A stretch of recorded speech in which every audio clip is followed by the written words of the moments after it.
మనల్ని వెదికి, అది కూడా వెదికి రక్షించడానికి మనిషి కుమారుడు వచ్చానని అతడితో చెప్పాను. మరి రక్షించడానికి ఆయన ఏం చెల్లించాడు, ఆయన ఏం చేశాడు అనేది మనం చూసినట్లయితే అండి, మనల్ని వెతికి రక్షించడానికి ఆయన గొప్ప ప్రణాళిక చేశాడు. అసలు మనం ఎక్కడ నశించిపోతున్నాము, ఎలా నశించిపోతున్నాము, ఎందుకు నశించిపోతున్నామని చూసినట్లయితే ఆయన మనల్ని రక్షించడానికి తను ఏం చేశాడంటే, మత్తయి సువార్త 13వ అధ్యాయంలోనికి రండి. మత్తయి సువార్త 13వ అధ్యాయంలోనికి రండి. 13 కాదండి, 14లోనికి వస్తే మనకు క్లియర్ గా అర్థమవుతుంది. 13వ అధ్యాయము 45వ వచనం చదవండి. 45. మరియు పరలోక రాజ్యము మంచి ముత్యములను కొన వెతుకుచున్న వర్తకుని పోలి ఉన్నది. మరియు పరలోక రాజ్యము మంచి ముత్యములను కొన వెతుకుచున్న వర్తకుని పోలి ఉన్నది. అతడు అమూల్యమైన యొక్క ముత్యమును కనుగొని పోయి తనకు కలిగినదంతయు అమ్మి దాని కొనును. మరియు పరలోక రాజ్యము సముద్రములో వేయబడి చాలు చాలు చాలు థ్యాంక్ యూ. ఇక్కడ ఏమనుందంటే, నశించిన దాన్ని వెతికి రక్షించడానికి ఈ లోకానికి వచ్చాడు. వచ్చినప్పుడు అది రక్షించడానికి ఆయన ఏం చేశాడంటే అండి, ఈ పెద్ద ప్రాసెస్ అంటే ఒక పెద్ద ప్రణాళిక కలిగి ఉన్నాడు ఆయన. పరలోక రాజ్యం అంటే ఒక మత్స్యమును వెతుకుచున్న వర్తకుని పోలిందంట. అయితే చూశాడంట, పోయి ఆ అమూల్యమైన ఒక ముత్యమును కనుగొని అక్కడ ఏం చేశాడు, వెతికి రక్షించాడు కదా. నశించిన దాన్ని వెతికి రక్షించుటకు మనుష్య కుమారుడు వచ్చెను అని ఉంది కదా. ఇక్కడ ఆయన ఏం చేశాడంటే ఒకటి కనుగొన్నాడు. ఏంటి అని అంటే, ఒక ముత్యమును కనుగొని వెళ్ళి అది కొనాలి ఎట్టి పరిస్థితిలో అని చెప్పి ఏం చేశాడంటే, కొనడానికి ఏం చేశాడంటే అండి, అతడు ఆ అమూల్యమైన ఆ ముత్యమును కనుగొని పోయి తనకు కలిగినదంతయు అమ్మి దాన్ని కొన్నాడంట. తనకు కలిగినదంతా అమ్మాడంట. నశించిన దాన్ని వెతికి రక్షించడానికి ఆయన ఏం చేశాడంటే, తనకున్నదంతా అమ్మి కొన్నాడంట దాన్ని, నశించిన దాన్ని. అంటే ఈ పరలోక రాజ్యము ఆ ముత్యాలు ఎక్కడ దొరుకుతాయి అని చూసినట్లయితే నిజానికి అది సముద్రంలోనే దొరుకుతుందని మనకు తెలుసు కదా. సముద్రంలోనే ముత్యములు దాంట్లో నుండి అవి తీయబడతాయి అని చెప్పి మనకు తెలుసు.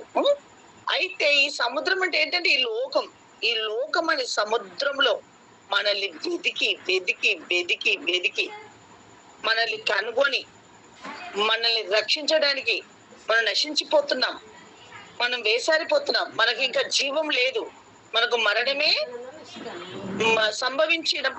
మనకు ప్రాప్తమై ఉన్నప్పుడు పరిస్థితులలో దేవుడు మనల్ని వెతికి రక్షించడానికి ఒక గొప్ప ప్రణాళిక చేసి ఏం చేశాడంటే, తనకున్నదంతా అమ్మి వేశాడంట. తనకున్నదంతా అంటే నిజానికి మనం చూసినట్లయితే ఆఖరు బొట్టు వరకు కార్చి ఆ శిలువ రక్తము చేత, ఆ మరణము చేత ఆయన మనల్ని కొన్నాడని మనకు అక్కడ క్లియర్ గా కనబడుతుంది వాక్యము. మనకి ఇప్పుడు ఇందాక మనం చాలా రోజుల నుండి అది చదువుతూ చూసుకుంటూ వస్తున్నామండి. అయితే ఏం చేశాడంటే, అమూల్యమైన దాన్ని కనుగొని ఆ ఒక ముత్యములు కనుగొని పోయి తనకు కలిగినదంతా అమ్మి దానిని కొనేను. తనకు కలిగినది ఏంటి అని చూసినట్లయితే, తనకు కలిగినదంతా ఏంటంటే తనకున్న ఆ సమస్తాన్ని అది తనకి ఏం చేశాడంటే రిక్తుడుగా మారాడండి. రిక్తుడుగా మారి తను తగ్గించుకొని రిక్తుడుగా మారి ఆ నశించిన దాన్ని వెతికి రక్షించడానికి ఏది ఏమైనా అది నశించిపోవద్దు. ఎవరు నశించిపోవద్దు? మనము నశించిపోవడం ఆయనకు ఇష్టం లేదు. ఇష్టం లేదు. మరి ఎలా రక్షించాలి వీరిని? బంగారం వెండి ఇచ్చా నేను కొనలేను, డబ్బునిచ్చా నేను కొనలేను. నేనేమిచ్చి మళ్ళీ తిరిగి వీరిని నేను సంపాదించుకోవాలి? అవ్వ నాడు చేసిన ఆ పాప దోషములను, ఆజ్ఞాతిక్రమాన్ని ఇప్పుడు తిరిగి మళ్ళీ నేను వీళ్ళని ఎలా సంపాదించుకోవాలి? ఇలా మళ్ళీ తిరిగి మళ్ళీ వీరిని నేను సంపాదించుకోవాలి అని ఒక ప్రాసెస్, ఒక ప్రణాళిక కలిగి దేవుడు ఏం చేశాడంటే ఈ నశించిపోతున్న మనల్ని రక్షించడానికి తనకు కలిగినదంతా అమ్మి, ముత్యము అన్నప్పుడు మనకు అక్కడ ఇక సామెతల గ్రంథం 31 అధ్యాయంలో 10వ వచనంలో ఉన్నది కదండి, గుణవతి అయిన భార్య దొరుకుట అది ముత్యము కంటే మన అమూల్యమైనది అని అక్కడ రాయబడి ఉన్నది. ఈ అమూల్యమైన ముత్యం అని ఇక్కడ ఉన్నది, అక్కడ అమూల్యమైన ముత్యం అని అక్కడ కూడా ఉన్నది. ఆ గుణవతి అయిన భార్య దొరుకుతుంది అట్టిది, ముత్యము అట్టిది ముత్యము కంటే అమూల్యమైనది, ముత్యము కంటే అమూల్యమైనది అని మనల్ని ముత్యముతో పోల్చాడు దేవుడు. ముత్యానికి ఎంత విలువ ఉంది ఏంటో అనేది మనకి అన్ని తెలుసు.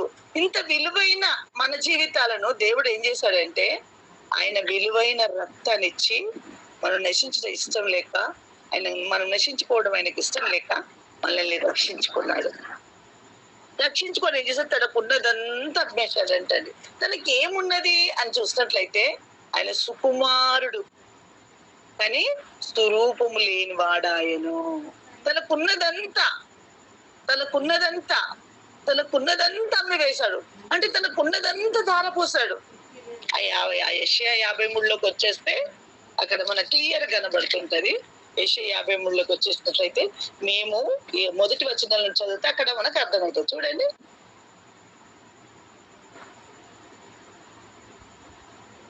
చదవండి మొదటి వచనం నుండి.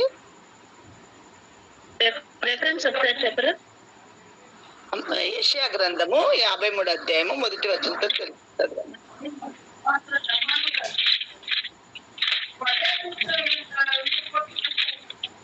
అయ్యో వినబడతలేదు. మేము తెలియజేసిన సమాచారము ఎవడు నమ్మను?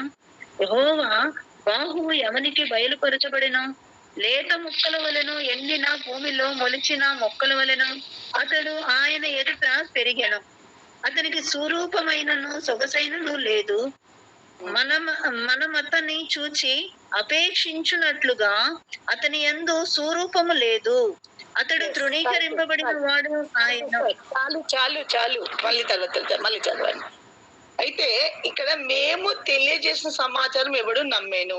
యెహోవా బాహు ఎవనికి బయలుపరచబడెను? లేత మొక్కవలే, ఎండిన భూమిలో మొలిచిన మొక్కవలెను అతడు ఆయన ఎదుట పెరిగాడండి.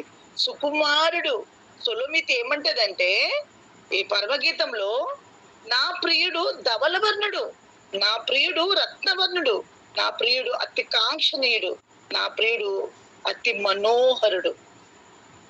అతి కాంక్షణీయుడు, అతి పరిశుద్ధుడు, అతి మనోహరుడు.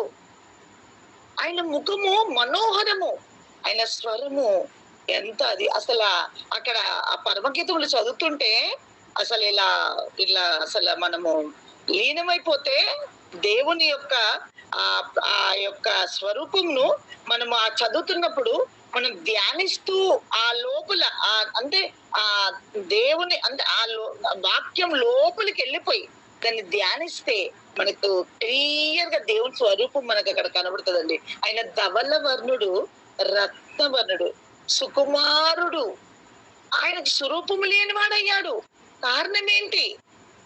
నశిస్తున్న నీ కొరకు, నా కొరకు, నశిస్తున్న మనందరి కొరకు వెదికాడు.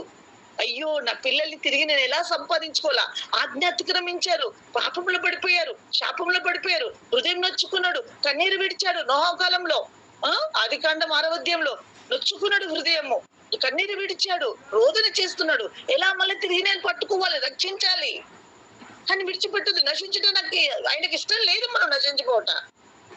ఎంత గొప్ప ప్రణాళిక మన ఎడల ఆయన అనాది నిత్య సంకల్పం ఎంత ఔన్నత్యం కలిగింది, ఎంత ఉన్నతమైంది, ఎంత శ్రేష్టమైంది, ఎంత ప్రేమిస్తున్నాడో ఒక్కసారి మనం ఆలోచిస్తే మనము అసలు దేవుని స్తుతించకుండా, దేవుని ఘనపరచకుండా, దేవుని మహింపరచకుండా, దేవుని గురించి చెప్పకుండా, దేవుని గురించి ప్రకటించకుండా మనం జీవించలేము. జీవించలేమండి. అది కాని పని. నిజంగా దేవుని ప్రేమను మనము కరెక్ట్ గా ధ్యానిస్తే, కరెక్ట్ గా గ్రహిస్తే మనము మనము మనం ఇలా ఉండలేం, మౌనంగా ఉండలేం. అయితే ఆయన ధవలవర్ణుడు అయ్యుండి, సుకుమారుడైండి, స్వరూపము లేనివాడే. నీ కొరకు నా కొరకండి మన జీవితాలు, స్వరూపము లేని మన బ్రతుకులకు, ఆకారం లేని మన బ్రతుకులకు ఆకారమును కలిగించాడు. ఆయన ఆకారం లేని వాడు అయ్యాడు మన కొరకు, ఆకారం మనకిచ్చాడు. నిజంగా ఎంత అద్భుతమైన దేవుడు అండి. ఇప్పుడు చూడండి, జీవ కిరీటము నీకు నాకు ఇవ్వడానికి ముళ్ళ కిరీటం ధరింపజేసుకున్నాడు. జీవ కిరీటం ఇవ్వడానికి ముళ్ళ కిరీటం పెట్టుకున్నారు తలకి. ఏమండి, జీవ జలపు నదులు మనకి ఇవ్వడానికి ఆయన చిరకాన్ని పుచ్చుకున్నాడు. దేవునికి మహిమ కలుగును గాక.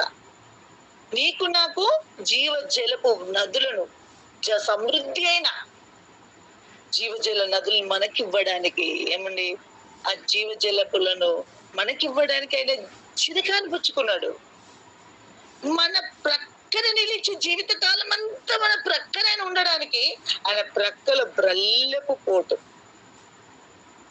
ఆయన ప్రక్కలో బ్రల్లెపు పోటు పొడిపించుకున్నాడండి. ఎంత ప్రేమిస్తున్నాడు నిన్ను నన్ను, ఎంత ప్రేమిస్తున్నాడు. ఇహలోక తల్లిదండ్రులైన మనల్ని ఎంత ప్రేమిస్తారా? అందుకనే గర్భంబున పుట్టిన బిడ్డను కరుణింపకుండా తల్లి మరచిన వారైనా మరుతున్నా. గర్భంబున పుట్టిన బిడ్డను కరుణించగా తల్లి మరుచునా, మరచినగాని నీవెన్నడూ మరువావు, విడువవు, ఎడబాయవు కరుణారాజా. మరచినగాని నీవెన్నడూ మరువావు, విడువవు, ఎడబాయవు కరుణారాజా. నా ప్రాణ ప్రియుడా యేసు రాజా. ఎంత గొప్ప దేవుడు అండి ఆయన. అర్పింతును నా హృదయ అర్పణ. మన హృదయం ఆయనకు అర్పిస్తున్నామా? ఆయన స్తుతిస్తున్నామా? ఆయన ఏం చేస్తున్నాం, ఎలా ఆరాధిస్తున్నాం అనేది పరిశీలన చేసుకోవాలా. అయితే ఇక్కడ అంటున్నాడు, ఆయన స్వరూపం లేని వాడయ్యాడు మన కొరకు. ఆయన ఏం చేశాడంటే, స్వరూపం లేదు, సొగసైన లేకుండా అయిపోయి మనకు సొగసునిచ్చాడండి. బొగ్గులు అంటే మనకి ఇక్కడ నహంలో ఉంటది అనుకుంటా. బొగ్గులాగా నల్లగా శరీరాన్ని పాల కంటే తెల్ల కడిగి మనల్ని సౌందర్యవంతులుగా చేశాడంట. మనల్ని దేవుడు సౌందర్యవంతులుగా మనల్ని చేశాడంట. యెషయా గ్రంథం 3వ అధ్యాయంలో మనకి మన ముఖములను అందంగా ఉండడానికంట భూమిలో నుండి సుగంధ ద్రవ్యములని అవి మొలిపించాడంట మన కొరకు. మనం చక్కగా ఉండాలని. ఇప్పుడు చాలా మంది ఇప్పుడు ఇవన్నీ క్రీమ్స్ ఇవన్నీ ఎట్లా వచ్చినాయి? అక్కడ రాయబడింది. చాలా మంది అది అర్థం చేసుకోరు. కొంతమంది పెట్టుకుంటారు. మనం అంత పెద్దగా ఇది కదా. కొంతమంది అయితే మొత్తం డబ్బంతా దానికే దారపోస్తారు. ఏవిటికి? అందంగా కనబడాలి, చక్కగా కనబడాలని చెప్పి భయంకరంగా డబ్బంతా దానికి దారపోస్తారు. ఈ క్రీమ్స్ కి, ఈ రకరకాల వాటికి మనకి అవి ఎంత లిమిట్ లో ఉండడమే మంచిది. ఎంత నార్మల్గా ఉంటే అంత అందం మనలో కనబడుతుంది. దేవుడు సుకుమారుడైంది, స్వరూపం లేనని సొగుసు లేకుండా అయిపోయి మనకు సొగుసునిచ్చాడు, స్వరూపంనిచ్చాడు, చక్కటి కళనిచ్చాడు మనకు. దేవుని మహిమను మన మీద కుమ్మరించాడు. ఆయన స్వరూపం లేనాడు, ఆయన ధవల వర్ణుడు. ఆ వర్ణతను మనకి ఇచ్చాడండి దేవుడు. ఎప్పుడు ఇది మనం అనుభవిస్తామంటే ఆయన సంపూర్ణంగా ఉన్నప్పుడు. ఇక రకరకాల ఇవి అవి కొనుక్కొని వాడితే ఉన్నది పోతుంది, ఇంకేమైనా పోతుంది, అంత పోతుంది, మనకేముండదు. ఆయన మీద సంపూర్ణ అనుకుంటే ఆ మహిమ మన మీదకి వచ్చేస్తుంది. ఆ మహిమని దేవుడు మనకు కప్పుతాడు, ఆ మహిమతో కప్పుతాడు. ఇది నేను వాస్తవంగా అనుభవించి చెప్తున్నాను. దేవునికి మహిమ కలుగును గాక. కాబట్టి సుకుమారుడు స్వరూపం లేనివాడు అయిపోయాడు. అతన్ని చూచి మనం అతన్ని చూచి అపేక్షించినట్లుగా అతని యందు స్వరూపం లేదు. స్వరూపం లేకుండా చేసుకున్నాడు నీకు నాకు స్వరూపం ఇవ్వడానికి. తృణీకరింపబడిన వాడు ఆయన. ఇప్పుడు చక్కగా లేకపోతే, అన్నం లేకపోతే, ఇంకేమన్నా లేకపోతే, ఇంకా కొంచెం చూడ వికారంగా ఉంటే జనాలు వారిని లెక్క చేయరు, వారిని పట్టించుకోరు, అంత దూరం పడేస్తారు వారిని. వారికి విలువనివ్వరు, వారికి మర్యాద ఇవ్వరు, ఏమండి, వారికి గౌరవం ఇయ్యరు. కానీ అతని యందు స్వరూపంలో తృణీకరింపబడి వాడాయను. నిజంగా మనుషుల వలన విసర్జింపబడిన వాడును, వ్యసనక్రాంతుడుగా వ్యాధిని అనుభవించిన వాడు. కానీ ఇవన్నీ ఎవరి కొరకంటే ఇవన్నీ మనకు చెందినవి, ఇవన్నీ మనకు చెందినవి. కానీ ఆయన అనుభవిస్తున్నాడు. కారణం ఏంటి అంటే నశిస్తున్న మనల్ని వెదికి రక్షించడానికి మనుష్య కుమారుడి లోకానికి వచ్చి తనకున్నదంతా ఒక ముత్యమును కనుగొని వెళ్ళిపోయి, తనకున్నదంతా అమూల్యమైన ముత్యమును కనుగొని వెళ్ళిపోయి తనకున్నదంతా అమ్మివేశాడంటే, తనకున్నదంతా ధారపోసాడు. మన కొరకు, అందరి కొరకు ధారపోసాడు. ఏం లేదు తనలో, ఏం లేదు. ఆ రక్తంతో పాటు నీరుతో పాటు చెమట అంతా కంప్లీట్ గా, ఒక్క బొట్టు కూడా తనలో పెట్టుకోకుండా మన కొరకు విసర్జింపబడిన వాడు, వ్యసనక్రాంతుడుగా వ్యాధిని అనుభవించిన వాడుగా, మనుషులు చూడనుల్లని వానిగా ఉండెను. ఇంకా ఆయన చూడలేకపోతున్నారు. ఎవరు అబ్బా అనేసి అసహించుకుంటున్నారు, దూరం వెళ్ళిపోతున్నారు. అంత త్యాగం చేశాడు. ఎవరి కొరకంటే మన కొరకే. కాబట్టి ఆయన ఎలా ప్రేమిస్తామండి? ఆయన ఎలా స్తుతిద్దాం, ఎలా గనపరుద్దాం? ప్రభు, ఇంత త్యాగం నా కొరకు చేశావు, ఇంత త్యాగం అయ్యా. నశించిన దాన్ని, నశించిపోతున్న నన్ను వెతికి రక్షించడానికి ఈ లోకానికి వచ్చావా ప్రభు? ఆ మనుష్య కుమారుడుగా ఈ లోకానికి వచ్చావా నాయనా? నువ్వు మనుష్య కుమారుడుగా లేకపోతే నా పాపములు పోవయ్యా, నా దోషములు పోవయ్యా, నా అతిక్రమాలు పోవయ్యా, ఇవన్నీ పోవు దేవా. నువ్వు ఈ లోకానికి ఒక మనిషి కుమారుడికి వచ్చావు కాబట్టి నీకున్నదంతా అమ్మివేశావు నా కొరకు. అయితే అతడు తృణీకరింపబడినోడు కనుక మనం అతన్ని ఎన్నిక చేయకపోతే నిశ్చయంగా అతడు మన రోగములను భరించడండి. రోగములు తీసుకుంటా లేదా? మన 2000 సంవత్సరాల క్రితము మన రోగములు ఆయన తీసుకున్నాడండి. మన రోగానికి పాత్రులము, ప్రతి రోగాలకు మనం పాత్రులము.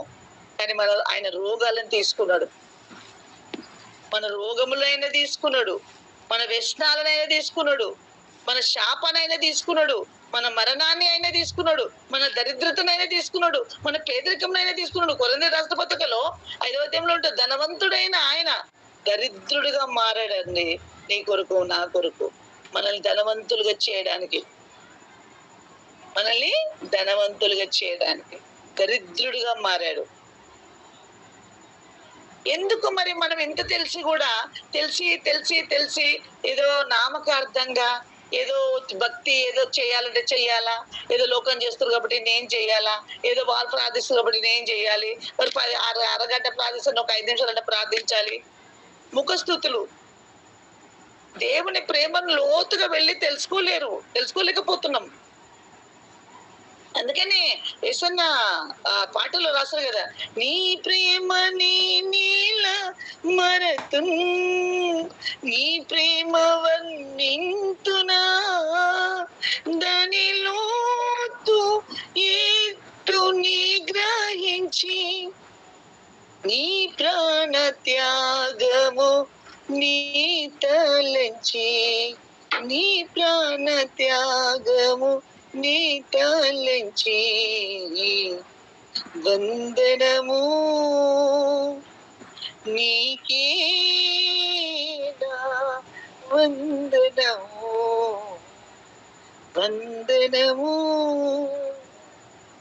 వర్ణన కందని నీకేనా వందనము, వర్ణన కందని నీకేనా వందనము,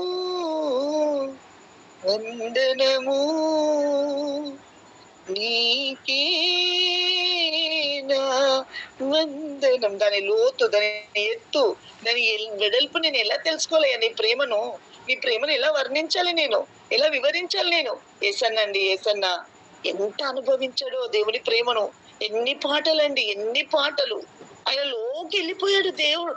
యేసన్న దేవునిలోకి వెళ్ళిపోయి, దేవునిలోకి ఆయన వచ్చి ఇద్దరు ఏకమైపోయి, పరిశుద్ధాత్మ దేవుడు యేసన్న ఇద్దరు ఒకటే రాసిన పాటలు ఇవన్నీ. ఎంత అనుభవము, ఎంత మీనింగు, ఎట్లా రాశాడు అసలు. దాని లోతు, దాని ఎత్తు నేను ఎలా తెలుసుకోవాలయ్యా? వర్ణించలే నేను. వర్ణనకు అందన్నది ఇది. నా వర్ణనకు అందని ప్రేమ. ఏమండి, మన శాపం తీసుకున్నాడు, తనకున్నదంతా అమ్మేశాడు. ఇంకా మత్తయి సువార్త 13:47 తనకున్నదంతా అమ్మేశాడు. రక్షించిన దాన్ని వెతికి రక్షించడానికి ఏం చేశాడు? నార్మల్ గా వచ్చేసి బంగారం వెండిచ్చి డబ్బిచ్చి కొన్నాడా మనల్ని?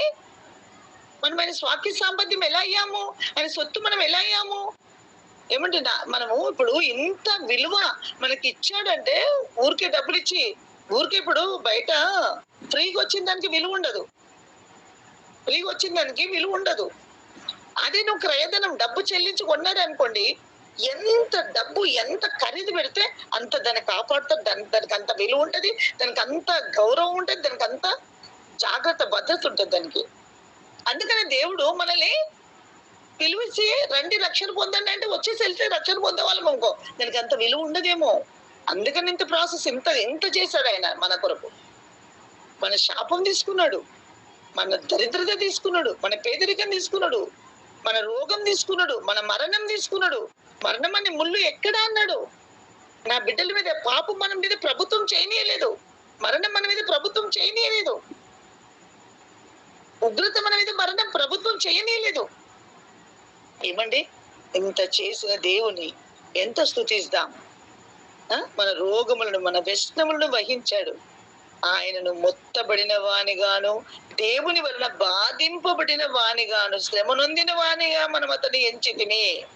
ఎంత శ్రమ అండి, ఎంత శ్రమ అండి, ఎంత శ్రమ అండి, ఎంత శ్రమ. దేవుని కొరకు ఎండ కొడితే, కొంచెం ఎండాకాలం వచ్చిందంటే సువార్తకి వెళ్ళాం, కొంచెం ఎండాకాలం వచ్చిందంటే ప్రార్థనకి వెళ్ళాం. దూరం అయితే ప్రార్థనకు మానేస్తాం దూరం అయితే. నాకు నేను మాత్రం గొప్ప చెప్పుకుంటున్నాను, మీరు అనొద్దు, దయచేసి అపార్థం చేసుకోవద్దు నన్ను. కుంభ వర్షం పడని సండే ప్రార్థన మళ్ళీ నా దగ్గర కాదు, ప్రక్కనే కాదు నా మందిరము. నేను చాలా దూరం వెళ్ళాలి మందిరానికి. నేను ఇక్కడ ఉంటా, మందిరం ఫతేనగర్, బాలనగర్ దగ్గర ఫతేనగర్ లో ఉంటారు. ఇక్కడ మా చర్చి వాళ్ళందరికీ తెలుసు, ఒక్కరు కాదు నా గురించి తెలుసు. మా తల్లిదండ్రులు, మా ఆత్మీయ తల్లిదండ్రులు కానీ మా సంఘం అంతా. ప్రభు అంత దూరం అంత కుంభ వర్షంలో నేను ఖచ్చితంగా ఆటో సగం మునుగుతున్నా పర్లేదు, నేను ప్రార్థనలోకి వెళ్తా.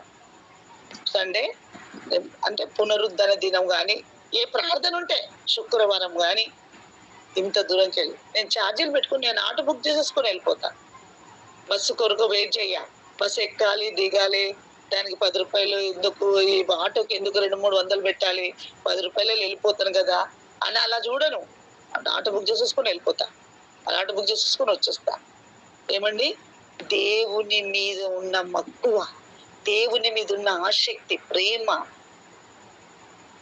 మా ఆత్మీయ తండ్రి అంటుండే, ఎంత ప్రేమిస్తున్నాం అనేది దేవుని ఇక్కడనే అర్థమవుతుందమ్మా, ఇక్కడే అర్థమైపోతుంది. ఇంకా మనం నీ గురించి ఇక్కడ నువ్వు చెప్పుకోవాల్సిన పని లేదు, ఇంకా బయట లేవు చెప్పుకోలేదు, ఇక్కడ అర్థమైపోతుంది. దేవుని నువ్వు ఎంత, ఆయన పాదాలు ఫస్ట్ నువ్వే పట్టుకోవాలి, ఆయన పాదాలు గట్టిగా పట్టుకోవాలి, ఆయన ప్రేమించాలి, ఆయన గురించి నువ్వు ఏం చేస్తున్నావు అనేది ఇక్కడ అర్థమవుతుంది క్లియర్ గా. నీ ఆసక్తిని బట్టి, నీ ఆర్భాటంని బట్టి, నీ ఆతృతను బట్టి, నీ పట్టుదలను బట్టి ఈజీగా అర్థమవుతుందమ్మా, ఈజీగా అర్థమవుతుంది అంట. ఏంటి, ఒకరు వస్తేనే వస్తా, పక్కలు వస్తేనే వస్తా ప్రార్థనకి, నేను వాళ్ళు వస్తేనే వస్తా. నేను ఇక్కడ నుండి ఒంటరిదాన్ని వెళ్తా, నాకు తోడుంటే నేను వెళ్ళడం కాదు, 2-3 వస్తే వెళ్తాను కాదు. ఫస్ట్ నేనే నా మందిరంలో కనబడాల, నా ప్రభు మందిరంలో నన్నే చూడాలి ఫస్ట్. ఆసక్తితో విజయ్ అంటుండే, అక్క దగ్గరలో ఉన్నదేనే రానక్క తొందరగా, నువ్వు నిజంగా ఇంత గ్రేట్ అక్క అంటుండే విజయ. అంటే ఎందుకు చెప్తున్నానంటే, నీ కొరకు నా కొరకు ఉన్నదంతా అమ్మివేశాడు, రక్తం చిందించాడు, ప్రయోజనం చెల్లించాడు, ప్రాణం పెట్టాడండి. ప్రాణము డబ్బు కాదు మన కొరకు పెట్టింది ఆయన, డబ్బు కాదు మన కొరకు పెట్టింది, బంగారం వెండి కాదు మన కొరకు పెట్టింది, ప్రాణము నీ కొరకు నా కొరకు. ఇప్పుడు ఎవరి కొరకు మనం ప్రాణం పెడతామండి? పోనీ ప్రాణం పక్కన పెడితే ఒక బ్లడ్ లేదనుకో, ఒక వ్యక్తికి బ్లడ్ తగ్గింది అనుకో, ఒక బాటిల్ బ్లడ్ ఇవ్వన్నారు అనుకో, ఇస్తామా? అమ్మో నేను వీక్ అయిపోతా, నేను ఇవ్వలేనమ్మా. అంతెందుకు, కనీసంలో నీ అవయవాలలో ఏదన్నా ఒకటి ఆయనకి అంటే ఇస్తావు. కిడ్నీలు 2 పోయినాయి, ఒకటి నువ్వు ఇచ్చి ఆయన బ్రతికించు, నువ్వు ఒకటి ఆయన ఒకటి, నువ్వు కిడ్నీతో బ్రతుకుతామా మనం? ఇస్తావా కిడ్నీలు? ఒక కిడ్నీతో కూడా బ్రతికే వాళ్ళు ఉన్నారు చాలా మంది, ఒక కిడ్నీతో. అవ్వమ్మకు 2 కిడ్నీలు ఇవ్వడం విచిత్రం అంటే విచిత్రం. ఆమె దేవుడు ఎట్లా నడిపిస్తున్నాడు ప్రభుకు తెలుసు, మనకు తెలియదు. చెప్తున్నా, ఇస్తామా? ఇవ్వం. మన దేవుడు నీ కొరకు నా కొరకు చేసిన త్యాగం. ఆత్మీయంగా దేవుని పూజించొద్దు, ఆత్మీయంగా భక్తి చెయ్యొద్దు దేవుణ్ణిలో. ఆత్మీయంగా దేవుని నామకార్థంగా మాత్రం ఏదో మనుషుల ముఖస్థుతి కొరకు, మనుషులు ఏదో గొప్ప చేయాలి, మనుషులు మనల్ని పొగడాలి, మనుషులు మనల్ని హెచ్చించాలని దేవుడి సన్నిధిలో మనం ఉండొద్దండి. దయచేసి దేవునికి మనకే వ్యక్తిగత సంబంధం ఉండాలి. అక్కడ దైవజనులు, ఇంటర్నల్ పాస్టర్స్ గాని, పెద్ద పెద్ద భక్తులు కానీ, పెద్ద పెద్ద దైవజనులు కానీ, ఎవరైనా కానీ వాళ్ళు ఏదో మనకు విలువయాలని మనం చేయొద్దు. నా దేవుడు నా కొరకు ఏం చేశాడు, నేను నా దేవుని కొరకు ఏం చెయ్యాలి. ఉన్నదంతా అమ్మివేశాడు నీ కొరకు నా కొరకు, రక్తమంతా చిందించేశాడు, ప్రాణమే పెట్టేశాడు నీ కొరకు నా కొరకు. మనం ఏం చేస్తున్నాం అనేది పరిశీలన చేసుకోవాలా. చాలా చాలా చాలా చాలా తెలుసుకోవాలి. మనము నార్మల్ గా కాదండి. ఆయన శ్రమ నుండి మనం అతను ఏం చేతివి, మన అతిక్రమములను బట్టి అతను గాయపరచబడ్డాడండి. దేవునికి స్తోత్రం. ఈ మాటలు చదువుతున్నప్పుడు గుండె పిండినట్టు అవుతుంది ప్రాణం. దేవా, నా అతిక్రమముల కొరకు నువ్వు గాయపరచబడ్డావా ప్రభువా? నా కొరకు ఎవరైనా కొంచెం ఒక నింద భరించమంటే భరించరే, నా కొరకు ఒక మాట పడమంటే పడరే, ఎవరైనా నా కొరకు ఎవరైనా కొంచెం భరించమంటే భరించరే. నువ్వు నా కొరకు భరించావా తండ్రి? నింద భరించాడు, నింద అతిక్రమములను బట్టి అతడు గాయపరచాడు. మన దోషం బట్టి నల్లగొట్టబడ్డాడు అండి, నల్లగొట్టబడ్డాడు. మన దోషాలను బట్టి నల్లగొట్టబడ్డాడు. తనకున్నదంతా అమ్మి వేశాడంటే ఇదే కారణం. నశించిన దాన్ని వెతికి రక్షించడానికి ఏం చేశాడు? పోయి తనకున్నదంతా అమ్మేశాడు. ఒక ముత్యములు కనుగొని ముత్యముతో పోల్చాడు మనల్ని. అందుకని కొనియాడదగినది ధన్యురాలు తానే, గుణవంతురాలైన ఘనమైన స్త్రీ, గొప్పది ఎంతో వెలగల ముత్యము కన్నా. ముత్యముతో పోల్చాడు దేవుడు మనల్ని. ఎంత స్తుతిద్దాం. ఒక మాట ఎత్తితే ఎన్ని పాటలు గుర్తుకొస్తాయంటే, ప్రభువా నా కొరకు ఇంత త్యాగం చేసావయ్యా, అయ్యా అయ్యా అయ్యా, ఏమి ఇవ్వాలయ్యా, నేనేమి ఇచ్చితే నేను రుణం తీర్చగలుగుతాయ్యా. అందుకనే మన పరమగీతంలో ఒక మాట ఉంది 8వ అధ్యాయంలో. ఒకడంటే తన ఐశ్వర్యం అంత ఇచ్చాడంట, తనకున్నదంతా ఇచ్చి ఐశ్వర్యం అంత ఇచ్చాడంట. కానీ అతడు అసలు గొప్ప తిరస్కరమ చేత త్రోసివేయబడ్డాడు. ఏమి ఇయ్యలేకపోయాడు.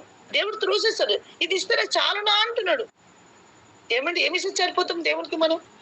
అందుకని ఆయనకు ఒకటే నచ్చింది, బలులు అర్పించుట కంటే మాట వినుట శ్రేష్టం.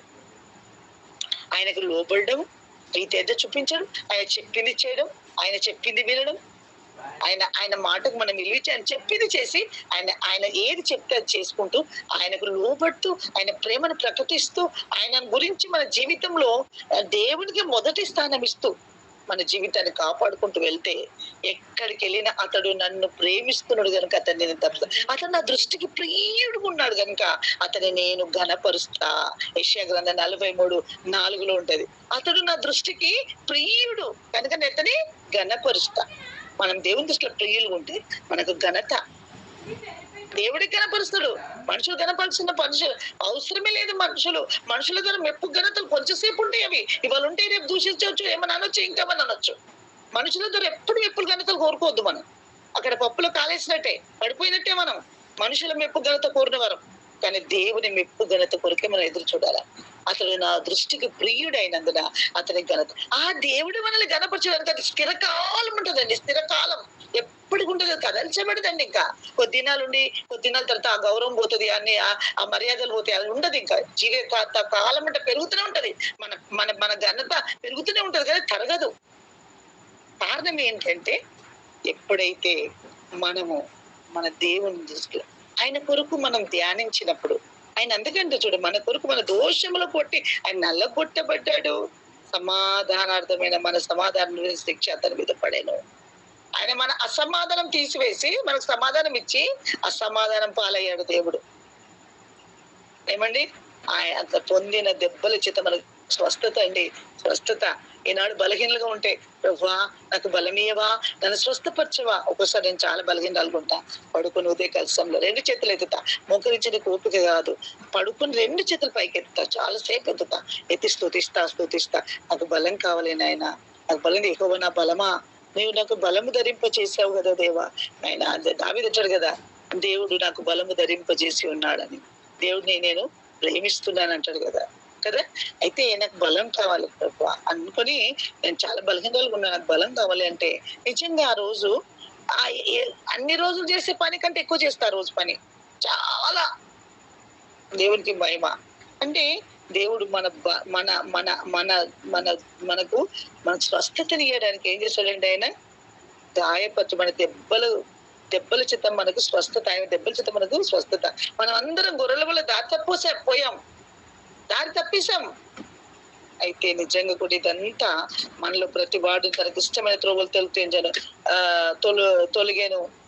యెహోవా మన అందరి దోషములు అతని మీద మోపెను. అతడు దౌర్జన్యమునందెను, బాధింపబడినను అతడు నోరు తెరవలేదా ఏ ప్రేమ, బదులు పలకలేదా ఏ ప్రేమ. దేవునికి స్తోత్రం. నోరు తెరవలే, బదులు పలకలే, బొచ్చు కత్తిరించి వాని గొర్రె మౌనం దాల్చినట్టుగా మౌనం దాల్చేస్తాడు. ఎందుకు కారణము? తనకున్నదంతా అమ్మి నన్ను రక్షించి తన స్వాక్య సాంపద్యము, తన పిల్లలం కదా మనము, తన సొత్తు కదా మనము. అందుకని యాకోబు భయపడుకు, నువ్వు నా సొత్తు, నేను నిన్ను పేరు పెట్టి పిలిచిన, తల్లి గర్భంలో నిన్ను ఎన్నుకున్నా, నువ్వు నా సొత్తయ్యా, నేను పేరు పెట్టి పిలిచిన. జలములలో పడి వెళ్ళు, అవి నీ మీద పొర్లిపారవు, అగ్నిలోనూ నడువు, అవి జ్వాలలు నిన్ను కాల్చవు. నేను నిన్ను విమోచించి ఉన్నాను, భయపడకు, నా సొత్తు, నా స్వాక్య సాంపద్యం నువ్వు. ఏంటండి ఇవన్నీ? నువ్వు నా సొత్తు, నా శరీరంలో అవయం అంటాడు ఇక్కడ ఒక దగ్గర. ఎపిసిల్ రాసిన దాంట్లో ఆయన శరీరంలో మనము అవయవాలం. కొరింథీయులు రాసిన పత్రికలు కూడా ఆయన శరీరంలో మనం అవయవాలం, ఆయన శరీరంలో మనము అవయవాలం అంట. ఇప్పుడు మన శరీరంలో మన అవయవాలు లేకపోతే మనం ఏమైనా పని చేయగలుగుతామా? చేయలేకపోతే మనం చేయగలుగుతామా? కాదు, ఏం చేయలేము. అన్ని ఉంటుంది, చేయగలుగుతున్నాము. ఈ రోజు చెప్తున్నమాట. దేవునికి మహిమ కలుగును గాక. మన జీవితంలో దేవుడు ఎంత త్యాగం చేశాడు అనేది గుర్తెరిగితే మనము మౌనంగా ఉండలేము.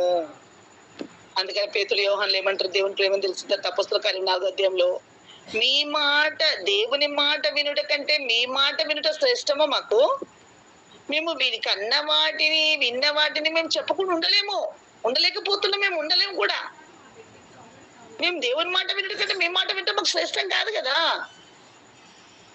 అందుకని శద్రకు మిషకు అబేద్నెగో అంటారు అనమాట, రాజా చిరంజీవి అగును గాక, మమ్మల్ని నా దేవుడు రక్షించినా రక్షింపకపోయినా మేం మాత్రమే ప్రతిమకు మాత్రం బ్రొక్కము.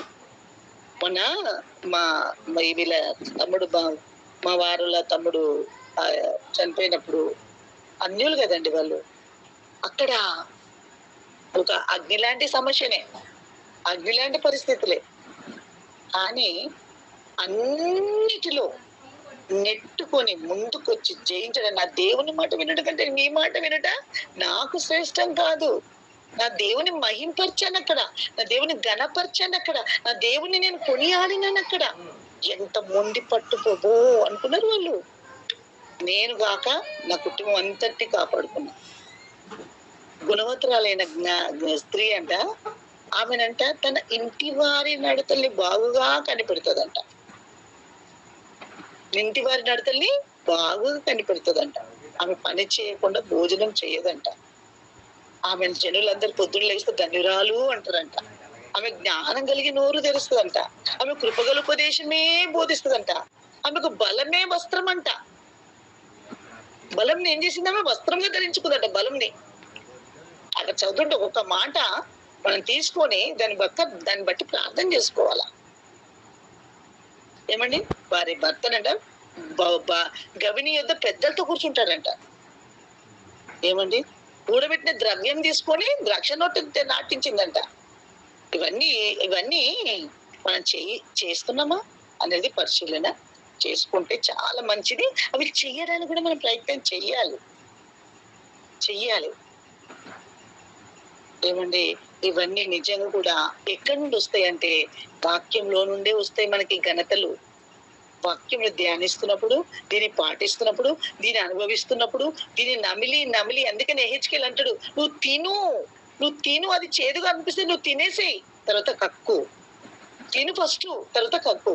అంటే నువ్వు తిన్నది లోపలనే పెట్టుకుంటే అది జీర్ణం కాకుండా ఉన్నది అనుకో, వ్యర్థం కదా. అది తిరిగి కక్కు అంటే ప్రకటించు. నువ్వు తిన్నది, నువ్వు అనుభవించింది ప్రకటించేయి. ఎందుకంటే తిను, అది తీపి ఉంటది. ఫస్ట్ చేదుగా ఉంటే లోపలికి వెళ్ళి తీపిగా మారుతుంది. అది మన జీవితంలో ప్రభు నశించిన దాన్ని వెతికి రక్షించడానికి ఏం చేశాడంటే తనకున్నదంతా అమ్మి వేశాడంటే ఏషియా 53లో మనకి క్లియర్ గా అర్థమవుతుంది. ఇంకా చాలా ఉంది. అతని నల్లబొట్టుట యెహోవాకి ఇష్టమైనది ఇంకా చాలా ఉంది. ఇది మనకు ఇప్పుడు టైం అయిపోయింది, చాలా టైం అయిపోయిందండి. మనం లేచి స్టార్ట్ అయింది రోజు, అందుకనే చాలా లేచి స్టార్ట్ అయిందండి. 8:30 పెట్టారు. ఇప్పటి నుండి ప్రతిదినం 8:30 స్టార్ట్ అయితే 8:30 అయిపోయింది. ఆల్రెడీ 8:40 కూడా అయిపోయింది. అప్పుడు స్టార్ట్ అయింది అనమాట. కాబట్టి దేవునికి మహిమ కలుగును గాక. ఇక్కడికి నేను ముగించేస్తాను, చాలా ఉంది. ఆయన మనకున్నదంతా అమ్మి మనల్ని కొన్నాడండి. బంగారం వెండినిచ్చి మనం కొనలే, ఆయన ప్రాణం పెట్టి మనల్ని కొన్నాడు. మనం ఆయన కొరకు ఏం చేస్తున్నాం అనేది ఎప్పుడు మన జీవితంలో ప్రశ్నగా మిగిలిపోవాలి. మన జీవితం ప్రశ్నగా ఉండాలి. నేను నా ప్రభు కొరకు ఏం చేస్తున్నా? ఇస్తే ఇది చేస్తే సరిపోయిందా? ఒక గంట ప్రార్థన చేస్తే నేను నా ప్రభుని తృప్తిపరచినట్ట. ఆ ప్రార్థన ఎవరి కొరకు? నా కొరకు చేసుకుంటున్నా, నా పిల్లల కొరకు చేసుకుంటున్నా. అందుకే నీ కొరకు, నీ పిల్లల కొరకు ఏడవమ్మా, నా కొరకు ఏడవద్దంటాడు ఏసయ్య శిలువ మోసుకుంటూ. నీ కొరకు, నీ పిల్లల కొరకు ఏడవమ్మా, నా కొరకు ఎందుకు ఏడుస్తున్నావు? సిలువను ఆపి మోస్తూ అక్కడ ఆపి వెనకగా మరలి చూసి స్త్రీలు ఏడుస్తుంటే, అమ్మా నా కొరకు ఏడవద్దున్నావు, నీ కొరకు, నీ పిల్లల కొరకు ఏడవంటాడు. ఆ శిష్యులు ఆ గెచ్చమని తోటి ప్రార్థన చేయడానికి వెళ్తున్నప్పుడు శిష్యులు బాగా నిద్రపోతుంటే వచ్చి అంటాడు, ఏంటయ్యా మీరు శోధనలో ప్రవేశించకుండా మేలుకుగా ప్రార్థన చేయమంటున్నా, నా కొరకు కాదు ప్రార్థన, మీరు శోధనలో ప్రవేశించకుండానట్లు మేలుకోగలిగి ప్రార్థన చేసుకోండి. మీరు శోధన లేకుంటే, ప్రార్థన చేయకపోతే మీకు శోధన. అవన్నీ ఎవరు? మన కొరకు. మనం ఏదో గంట ప్రార్థన చేస్తే దేవుని కాదు అది మేలు. చాలా మంది పిచ్చి ఆలోచించుకుంటారు, నేను నా గంట ప్రార్థన చేసేస్తా, ఏదో ఉద్ధరించేసినాం మనం ప్రభుని అన్నట్టుగా, ఏమో చేసేసినామన్న. నేను సంఘానికి మందిరానికి పోతే నా ప్రభు మందిరానికి వెళ్ళేసి వచ్చిన, ఆ సేవకులకు ఏదో మేలు చేసినట్టు, ఏమో చేసినట్టు. నీవు మనం అందరం కలిసి మనల్ని, మన జీవితాన్ని కాపాడుకోవడానికి, రక్షణను కాపాడుకోవడానికి. కానీ పౌలు ఒక మాట అంటాడు, నీకు ఇచ్చిన రక్షణ భయముతో వణుకుతూ కొనసాగించుకో. అంతే, మనకిచ్చిన రక్షణ మనం భయంతో వణుకుతూ కొనసాగించుకోవాలా. అది దుష్టుడు దొంగిలించేస్తాడు కదా.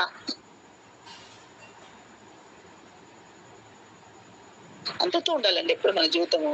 ఏదో చర్చికి వెళ్ళేసి వచ్చాను, మొత్తం చర్చికి వెళ్ళొచ్చాను, డబ్బులు